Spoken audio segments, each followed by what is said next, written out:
Pagdadrive oh, simple lang yan. Kailangan ano lang, yung tamang pamamasyal. Yun lang, hindi yung kailangan yung mahagulot ka, hindi kailangan yung mga alam mo sino ka sa karsada na kahari ng karsada. Mild lang. Oy, ang bagal naman natin. Bilisan mo naman. Tulak!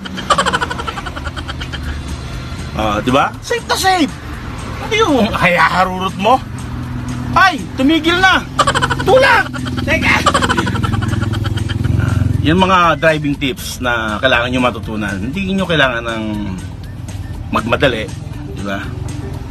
Kung kailangan nyo tigil dahil pagod din nagtutulak, hindi tigil. Pahinga na? Pagod na? Ganun. Driving tips. Wag magmadali. Makakarating din kayo sa gasolinahan. Alright.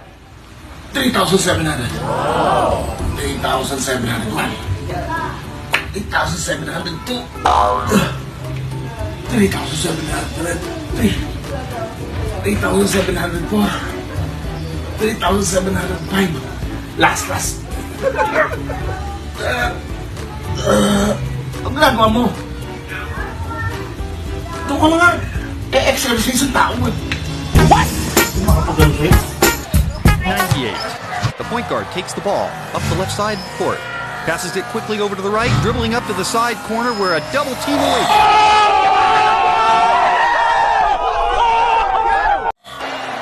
Drives down the lane. Beautiful pass to the big man underneath. Puts it up off the glass and it's in for two.